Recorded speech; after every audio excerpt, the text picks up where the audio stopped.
এই যুগে কোরআন হাদিস বললে আহলে হাদিস গো মাহফিলে মাশাআল্লাহ এরা শুনে, যে আমরা মাযহাব যারা মানি এই আমগো এক দুর্ভোগ, কপাল খারাপ, আমাদের মাহফিলগুলোতে এত মিথ্যা গল্প কাহিনী হয় আর ওইটাতে মানুষ খুব বেশি হয়। আপনি আমার ক্ষেত্রে এই প্রশ্ন করতে পারেন যে আবরার সাহেব আপনি কোথায়, কেন? আমার অস্তিত্বের জন্য আমি জায়গার মুখাপেক্ষী, আমার অস্তিত্বের জন্য জমিন লাগবে, আমার অস্তিত্বের জন্য পা লাগবে না। আল্লাহর ব্যাপারে আহলুস সুন্নাহ ওয়াল জামাতের আকীদা কি? আল্লাহর ব্যাপারে আহলুস সুন্নাহ ওয়াল জামাতের আকীদা আল্লাহ মওজুদ বিলা মাকান, আল্লাহ রাব্বুল আলামিন তার অস্তিত্বের জন্য কোনো জায়গার মুখাপেক্ষী না। কেন? জায়গা মাখলুক, জায়গা সৃষ্টি করেছেন আল্লাহ। অথচ এই আকীদা আবু হানিফা কোন আহলে হাদিসের আকীদা নয়, এটা আবু হানিফার আকীদা। কিন্তু বললে পরে কয় আহলে হাদিস। কি রে ভাই, আবু হানিফার আকীদার পক্ষে আকীদা পোষণ করলাম আমি আহলে হাদিস, তাইলে হে হানাফি কেমন হলো? আবু হানিফার বিরুদ্ধে আকীদা শিক্ষা, অদ্ভুত হানাফি আছে না নাই? আবু হানিফার ফাতাওয়া তো আরো কঠিন। মাইয়াকুল আইনাল্লাহু লা আ'লাম ফাকাদ কাফার। আবু হানিফার ফাতাওয়ার সার অংশ কথা। আবু হানিফা বলেন, যে ব্যক্তি বলবে আল্লাহ কোথায় আমি জানি না, হে কুফরি করছে। আমাদের কওমি অঙ্গনের একদল লোক রয়েছে শয়তানের চেলাচামুন্ডা, এরা কোরআন হাদিসের কথা হজম করতে পারে না। কোরআনের আয়াত পয়রা শোনায় দিলে আল্লাহ নবীর হাদিসের কথা সরাসরি আলোচনা করলে কয় হুজুর তো আহলে হাদিস। এটা হানাফি আর সালাফি দ্বন্দ্ব না, দ্বন্দ্বটা হচ্ছে সালাফি আর দেওবন্দি দ্বন্দ্ব। মূলত যে আকীদাগুলোর ক্ষেত্রে তাদের সাথে আমরা বিরুদ্ধাচরণ করতেছি আটঘাট বাইন্ধা, ওই আকীদাগুলোর ক্ষেত্রে ইমাম আযম আবু হানিফা রাহিমাহুল্লাহর আকীদা তালাশ করলে গিয়ে দেখা যায় সালাফের আকীদা আবু হানিফার আকীদা সেম, সাওয়া সাওয়া এক আকীদা। বরং বিচ্যুত হয়ে গেলে আকীদার ক্ষেত্রে আবু হানিফার মানদণ্ড আমরা ছেড়ে দিয়েছি। এরকম বেজাইল একদল হানাফি বের হয়েছে, নামে হানাফি, কাজে কর্মে আবু হানিফার কিচ্ছু নাই।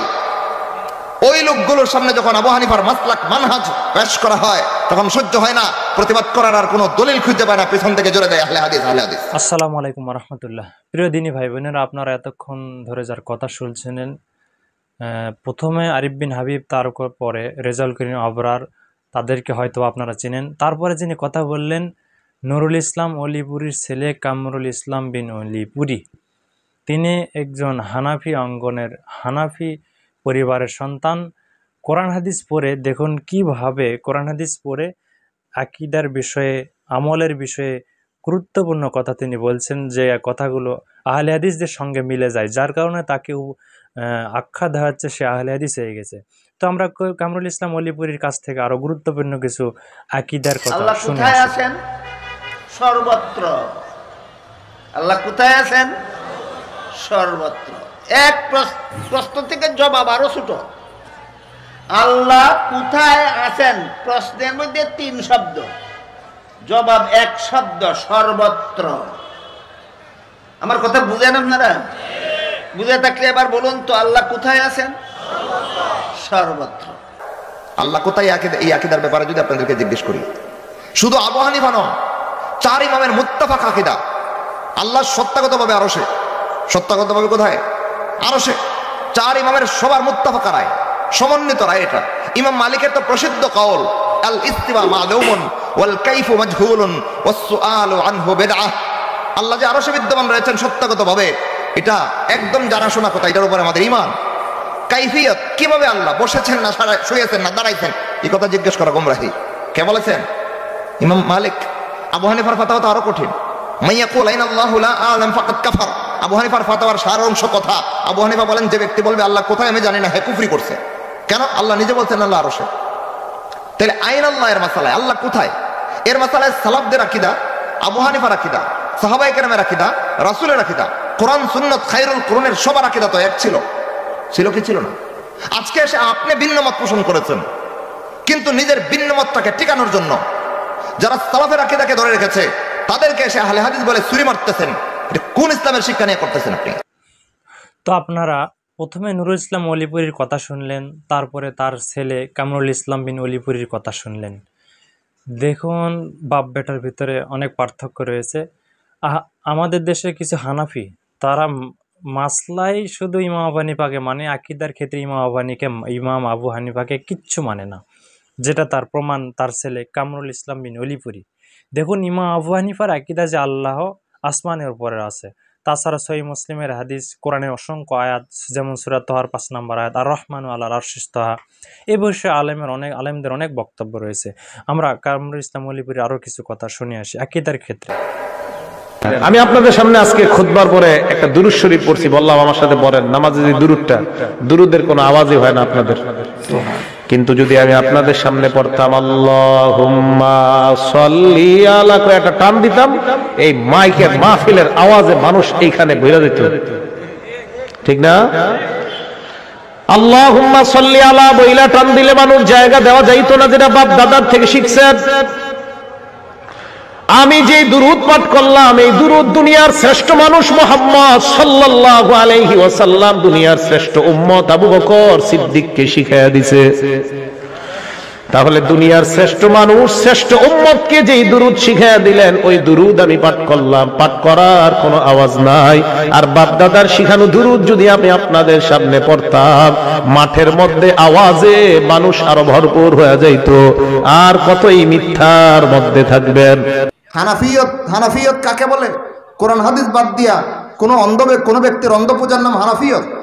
আপনার ইমাম, আমার ইমাম, ইমাম আজম আবু হানিফা রাহিমাহুল্লাহ পরিষ্কার বলে গিয়েছেন, হে আমার অনুসারীরা জেনে রাখো, আমরা একটা রায় আজকে দেই, কালকে এই রায়টা পরিবর্তন করি, কারণ আমাদের কাছে অনেক সময় হাদিস বিদ্যমান থাকে না। আজকে ইস্তেহাদ করে রায় দেই, কালকে যখন রসুলের হাদিস পাই তখন আগের ইস্তেহাদ বাদ দিয়া রসুলের হাদিস অনুযায়ী ফয়সালা দিতে হয় আমাদের। সুতরাং আমাদের কোনো কথা শুনলেই যাচাই না করে তোমরা মেনে নিও না, তোমরা যাচাই করবা কোরআন আর হাদিসের সাথে আমাদের কথার মিল আছে কিনা। যখন মিল পাইবা তখন মানবা, যখন মিল পাইবা না দেয়ালের উপর নিক্ষেপ করে দিবা।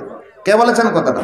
আমাদের ইমাম আজম আবু হানিফা রাহিমাহুল্লাহ পরিষ্কার বলে দিয়েছেন যে তোমরা আমাদের কোনো কথার অন্ধভক্তি করবে না।